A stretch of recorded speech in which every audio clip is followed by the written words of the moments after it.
Friends, এই ভিডিওতে SC ST OBC caste সার্টিফিকেটের রিভেরিফিকেশন সংক্রান্ত একটি গুরুত্বপূর্ণ নোটিশ এবং এই নোটিশের কী প্রভাব পড়তে পারে ওয়েস্ট বেঙ্গল স্কুল সার্ভিস কমিশনের 9, 10, 11, 12 এর টিচার রিক্রুটমেন্ট এবং ক্লার্ক এবং গ্রুপ ডি এর রিক্রুটমেন্টের উপর, সেই বিষয়ে একটা গুরুত্বপূর্ণ আলোচনা আমি রিপ্রেজেন্ট করছি। তাই স্কিপ না করে ভিডিওটি একটু মনোযোগ সহকারে দেখবেন, আশা করি অনেক তথ্য আপনারা জানতে পারবেন।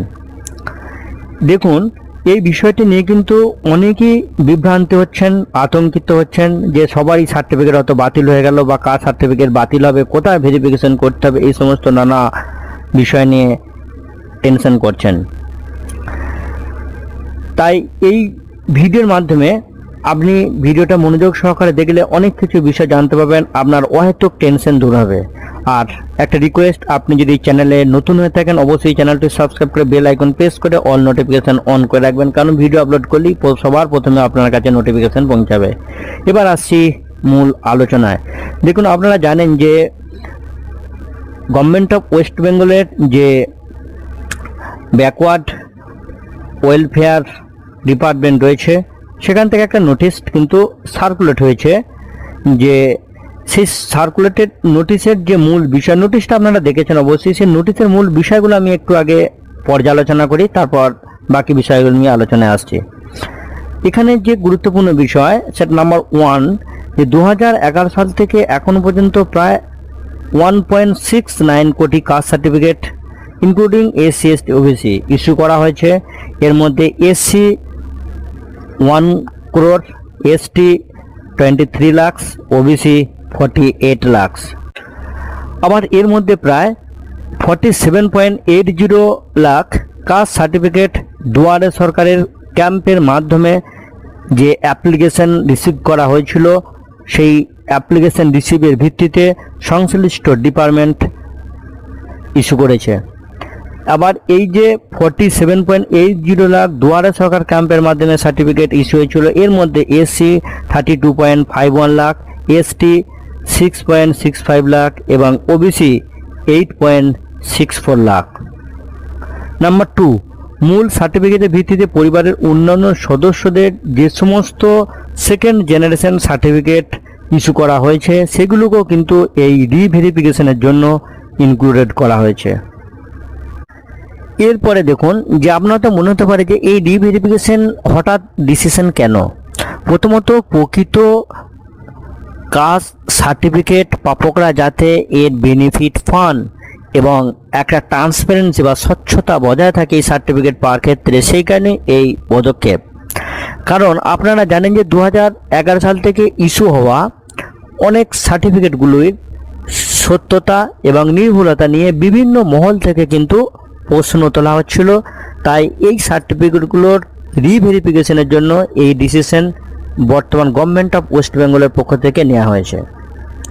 আরেকটা বিষয় লক্ষ্য করুন, যে কাস্ট সার্টিফিকেট যেহেতু একটা সারা জীবনব্যাপী এবং second generation caste certificate issue হয় পরিবারের অন্যান্য সদস্যদের কাস্ট সার্টিফিকেটের ভিত্তিতে, তাই জেনুইন সার্টিফিকেট ইস্যু হলে প্রকৃত যারা প্রাপক তারা এই সুযোগ থেকে কিন্তু বঞ্চিত হবেন না। এবার আবারও একটা বিভ্রান্তি যেটা তৈরি হচ্ছিল যে কারা ভেরিফিকেশন করবেন, এর ভেরিফিকেশন করবেন ইস্যুইং অথরিটি এসডিও এবং ডিডব্লিউও কলকাতা। ভুল তথ্যের ভিত্তিতে বা নিয়ম বহির্ভূতভাবে কোনো সার্টিফিকেট ইস্যু হলে West Bengal schedule caste and schedule tribe Identification Act 1994 and Rule 32, Rule 7, Government of West Bengal SC/ST Identification Rules 1995 অনুযায়ী আইনি পদক্ষেপ নেওয়া হবে। এখানে আরও উল্লেখ করা হয়েছে যে এসআর জনিত কারণে যাদের নাম বাদ গেছে বা তাদের উপর নির্ভরশীল হয়ে যদি কোনো কাস্ট সার্টিফিকেট ইস্যু হয়ে থাকে, সেইগুলোও কিন্তু এই রিভেরিফিকেশনের আন্ডারে আনা হবে এবং প্রয়োজন হলে কোনো ফেক প্রমাণিত হলে সেগুলোকেও কিন্তু বাতিল করার নির্দেশও দেওয়া হয়েছে। এখন যে আলোচনার ম্যাটার সেটা হলো WBSSCর রিক্রুটমেন্টের উপর SC/ST OBC সার্টিফিকেট এর যে রিভেরিফিকেশন, কি এফেক্ট ফেলতে পারে। দেখুন 2011 পর থেকে 1.69 crore SC ST OBC certificate issue হয়েছে, যেটা প্রথমেই আমি বললাম বা নোটিশে উল্লেখ রয়েছে। তো আমি বিষয়টাকে দুটো পার্ট করে আলোচনা করব। প্রথমে দেখা যাক যে এসসি এসটি সার্টিফিকেটের ক্ষেত্রে কি আলোচনার ম্যাটার উঠে আসতে পারে। এসএলএসটি 9, 10 এবং 11, 12 এর পরীক্ষা হয়েছিল 2016 সালে নভেম্বর মান্থ নাগাদ। তাহলে স্বাভাবিকভাবে এর ফর্ম ফিল আপ হয়েছিল তারও কয়েক মাস আগে।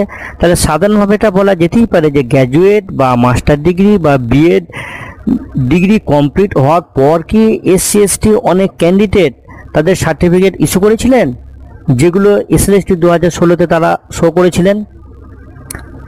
দেখুন বাস্তবে কিন্তু তা হয় না, কারণ দেখবেন যে অনেক ক্যান্ডিডেট গ্র্যাজুয়েশন বা মাস্টার ডিগ্রি বা বিএডে অ্যাডমিশনের সময় কিন্তু এই রিজার্ভেশন সার্টিফিকেট কিন্তু মানে শো করে থাকেন এবং তার বেনিফিট কিন্তু তারা গ্রহণ করেন। তাহলে তো এসএলএসটি 2016-র যে ওয়েটিং বা এমপ্যানেল ক্যান্ডিডেট যারা রয়েছেন, বিশেষ করে এই রিজার্ভেশন ক্যাটাগরি, তাহলে তাদের তো সার্টিফিকেট 2011-র আগে কিন্তু ইস্যু হওয়ার কথা, তাই না? আবার যদি আমি ধরেই নিই যে 2011-র পরবর্তীকালে কাস্ট সার্টিফিকেট অনেক ইস্যু হয়েছে, যেগুলো এসএলএসটি 2016-তে শো করা হয়েছে। আবার এমনটা তো হতেই পারে যে 2011-র পরবর্তীকালে যে সার্টিফিকেটগুলো ইস্যু হয়েছিল, যেগুলো এসএলএসটি 2016-তে শো করা হয়েছে, সেই সার্টিফিকেটগুলো তো 2011-র আগে ইস্যু হওয়া তার নিজ পরিবারের কোনো সদস্যের কাস্ট সার্টিফিকেট দ্বারা সেকেন্ড জেনারেশন হিসেবেও তো সার্টিফিকেট হতে পারে। তাহলে তো সেই বিষয়টা নিয়ে কিন্তু সংশয়ের কোনো কারণই থাকতে পারে না। একটা অদ্ভুত ব্যাপার যে সোশ্যাল মিডিয়াতে দেখছি অনেকেই একটা তথ্য বলছেন, একদম সংখ্যা মেনশন করে যে এত সার্টিফিকেট বাতিল হতে চলেছে। কিসের ভিত্তিতে ওনারা বলছেন এই তথ্য কিন্তু আমার জানা নাই। তাই এই মুহূর্তে যে এত সার্টিফিকেট বাতিল হতে পারে আমার মনে হয় নিছকই একটা গুজব। তাই এই গুজবে কিন্তু কান দেবেন না, কারণ গভর্নমেন্ট অফ ওয়েস্ট বেঙ্গলের পক্ষ থেকে রিভেরিফিকেশনের নোটিশ সার্কুলেট করা হয়েছে এবং রিভেরিফিকেশন এখনো শুরুই হলো না, অথচ তার সংখ্যাটা অনেকে বলে ফেলছেন যে এত সার্টিফিকেট বাতিল হতে পারে। কারণ রিভেরিফিকেশনের পর কতজন নিয়ম বহির্ভূতভাবে সার্টিফিকেট পেয়েছেন বা ভুল তথ্য দিয়ে সার্টিফিকেট হয়েছেন, সেটা রিভেরিফিকেশন না হলে তো কিন্তু এই মুহূর্তে জানা সম্ভব নয়। এবং রিভেরিফিকেশনের পর যেগুলো বাতিল হবে বা রিজেক্টেড হবে, সেইগুলো কি পদক্ষেপ বর্তমান সরকার গ্রহণ করবে সেটা কিন্তু ভবিষ্যৎ বলবে। এই মুহূর্তে কি এটা বলা সম্ভব? তাই এই বিষয়টা নিয়ে কিন্তু অকারণে আতঙ্কিত হওয়ার কোনো প্রশ্নই ওঠে না। এরপরে আসি ওবিসি কেসের ক্ষেত্রে। মহামান্য হাইকোর্ট 2010-এর আগে 66টি ওবিসি শ্রেণীর সার্টিফিকেটকে ওবিসি শ্রেণীর যে সার্টিফিকেট যারা পেয়েছিলেন সেগুলোকে বৈধ বলে ঘোষণা করেছেন এবং বর্তমান সরকারও সেটাকে মান্যতা দিয়েছেন। সুতরাং 2010-এর আগে যে ওবিসি জনজাতি যারা সার্টিফিকেট পেয়েছেন তাদের বিষয়টা পুরোপুরি সেফ। তাহলে সব ওবিসি সার্টিফিকেট যে বাতিল হয়ে যাবে এই যে প্রচার, এটাও কিন্তু সম্পূর্ণ ভুল। 2010-এর পর যে 77টি ওবিসিতে ইনক্লুডেড হয়েছিল তারা বাতিল হলেও কিন্তু অনগোয়িং প্রসেস হিসাবে, যেহেতু ডব্লিউবিএসএসসির অনগোয়িং প্রসেস হিসেবে বর্তমান সরকার যদি বিষয়টা দেখেন বা কি সিচুয়েশন তৈরি হতে পারে সেটা কিন্তু এখনই কি করে বলা সম্ভব। হাইকোর্ট এটাও কিন্তু বলেছিল যে যারা চাকরি করছেন বা নিয়োগ বা সংরক্ষণের সুবিধা পেয়েছেন তাদের চাকরি কিন্তু বাতিল করা যাবে না। আবার এসএসসি কিন্তু এই বিষয়ের উপর একটা নোটিশ দিচ্ছিল যে মহামান্য সুপ্রিম কোর্ট এই বিষয়ে যা রায় দেবে সেটা কিন্তু মেনে নিতে হবে। অহেতুক আতঙ্কিত হবেন না, এই বিষয়ে কি ডিসিশন হবে সেটা ফিউচারের উপর ডিপেন্ড করছে। তো ফ্রেন্ডস, আশা করি বিষয়টি আপনাদেরকে আমি বোঝাতে পেরেছি। তাই এই বিষয়ে অকারণে আতঙ্কিত হবেন না, আর এইরকমই ইনফরমেটিভ আলোচনা পেতে সর্বদা চ্যানেলটির সঙ্গে থাকুন। ধন্যবাদ।